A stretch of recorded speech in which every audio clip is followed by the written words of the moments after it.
At 14, Jesse Livermore ran from the cornfields with $5 in his pocket and a storm in his mind. His father wanted a farmer, but his mother saw something else. So one cold morning, she pressed the money into his hand and told him to go, and he didn't look back. He rode the train to Boston, where smoke filled the sky and opportunity hid behind every corner. He found work as a board boy, writing stock prices for rich men, and while others saw chaos and noise, he saw rhythm, a heartbeat inside the numbers, rising, falling, pausing, repeating like a living thing. He memorized every move, every fluctuation, until the pattern started talking to him. He made his first small bet, and it worked, then another, and it worked again. Not luck, not chance, but precision, pure instinct, a mind built to read motion faster than fear. He wasn't chasing money, he was chasing control, the power to predict the unpredictable, and every win pulled him deeper. The farm, the dirt, the past, all vanished behind him, and in that blur of chalk dust and numbers, a runaway boy began to build an empire that would one day shake the world. And before we go deeper, pause for just a second. Where are you watching from? And what time is it there? Tell me in the comments. And if you want more stories that uncover the hidden machinery of money and power, make sure you're subscribed, because what happened to Jesse Livermore wasn't just history. It was a pattern repeating itself again and again, and that same pattern didn't die with him. It evolved into the system that rules the world today.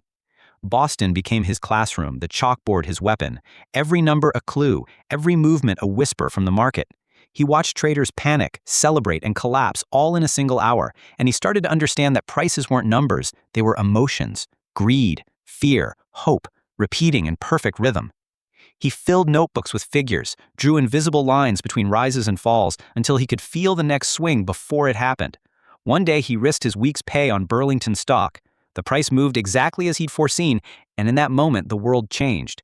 He wasn't a farm boy anymore. He was a hunter, chasing motion through noise. He kept betting, winning, losing, learning faster than anyone around him. His instincts sharpened until they felt mechanical, like he'd wired his brain to the heartbeat of the market. Each victory fed a hunger that numbers alone couldn't fill.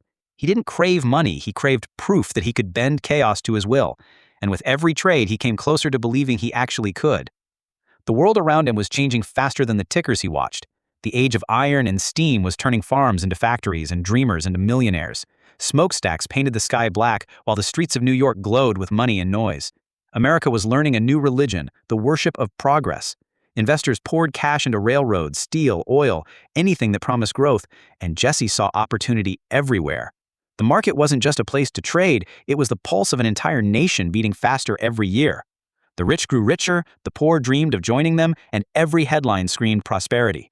Newspapers called it a golden age, radios promised endless wealth, but beneath the glitter, Jesse saw something else. Patterns repeating too perfectly, optimism feeding on itself. He studied charts like scripture, memorizing every curve and echo, watching the same emotions repeat under new disguises. He began to realize what few dared to think, that when everyone believes nothing can fall, that's exactly when everything breaks. Because faith in the market had become stronger than reason, and that faith was already starting to crack. Success came fast, and so did the fall. Jesse predicted the 1906 San Francisco earthquake would crash the market, and he was right. He made $250,000 in a single day, then lost it all within months. Bad trades, bad partners, bad luck, but he didn't quit. He rebuilt, doubled down, and played harder. Each rise fed the illusion that he'd mastered chaos. Each loss made him chase even more. The thrill of being right was stronger than the fear of being broke. He started to live for the rush, not the reward. He wasn't trading stocks anymore. He was trading emotion. Risk became his language, the swing between fortune and ruin his heartbeat.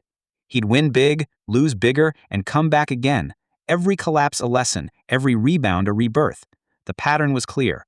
Rise, fall, repeat, just like the market itself.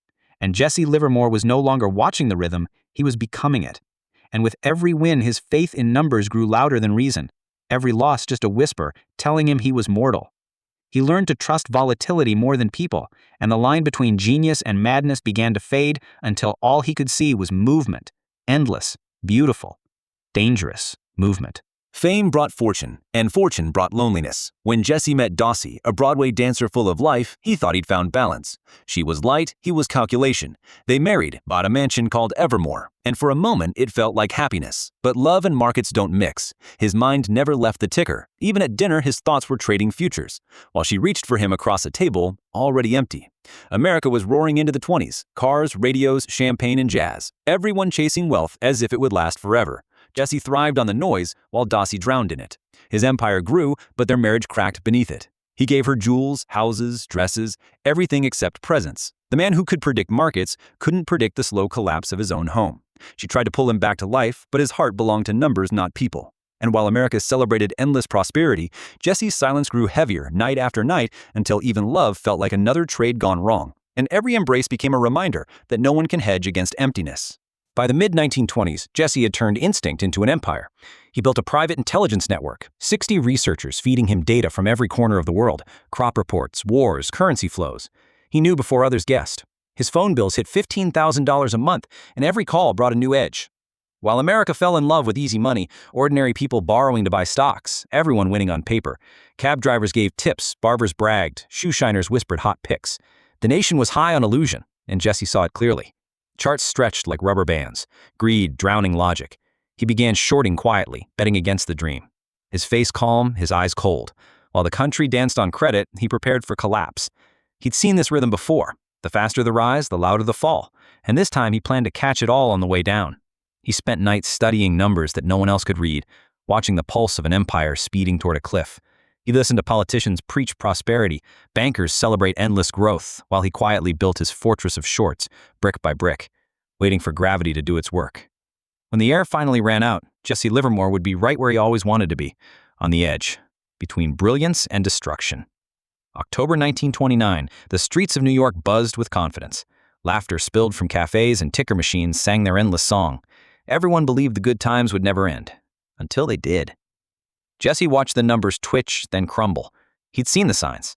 Interest rates climbing, banks trembling, rumors whispering through every corridor of Wall Street. And then Black Tuesday hit. 16 million shares traded in panic. Fortunes vanished in hours. But not his. Jesse had been waiting. Short positions perfectly placed. While the world burned, he profited. $100 million in less than a week. More than some nations made in a year. As crowds screamed outside banks, he sat calm behind locked doors. The man who saw the storm before it came. When the dust finally ran out, America was broken. Homes gone, lives shattered. And yet Jesse was richer than ever. But victory tasted hollow. He had beaten the system and somehow lost his soul. The applause had turned to silence. The genius had become the villain, trapped in a triumph he could no longer enjoy. The money couldn't save him. Fame turned to hate. The man who broke Wall Street became its villain. Death threats filled his mailbox. Guards patrolled his mansion while his marriage fell apart. Dossie drowned herself in alcohol and resentment. Their sons were sent away, and the Evermore estate echoed with silence. Jesse's edge was gone. The market had changed, new rules, new regulators. His rhythm broken. Every trade turned against him. His instincts failed. He kept chasing the ghost of his old genius, but nothing worked. Debts climbed, friends disappeared. In 1935, his son was shot during a drunken fight, and something inside Jesse shattered. The master of numbers could no longer calculate life. He had conquered chaos, but lost himself inside it. And while America recovered, Jesse kept sinking deeper into the shadows of his own creation. His brilliance had turned into isolation, his confidence into doubt. Every chart, every number that once gave him purpose, now felt like a mirror, showing a man who could predict everything, except his own downfall. He saw disaster before it struck, and he was right. But even the man who predicted the Great Depression couldn't predict himself. Thanksgiving Day, 1940, Jesse Livermore walked into the Sherry Netherland Hotel, ordered 2 drinks, wrote a note, and ended his story. The man who once ruled the market died whispering the words, "I am tired of fighting. My life has been a failure." Yet history would remember him differently, because his life was more than a tragedy. It was a mirror, reflecting what happens when brilliance turns into obsession. He proved that numbers can build empires, but they can't fill emptiness. That control without purpose becomes its own destruction. He read every pattern except the one inside his heart. The boy who ran away with $5 mastered the rhythm of the world, but lost the rhythm of himself. Maybe that's the real lesson. Not how he made millions, but how he spent his faith in the wrong currency. If you've watched this far, you already see it. The market changes, people don't. So learn from Jesse Livermore. Remember the pattern and don't let it repeat. Subscribe for more stories that history tried to forget.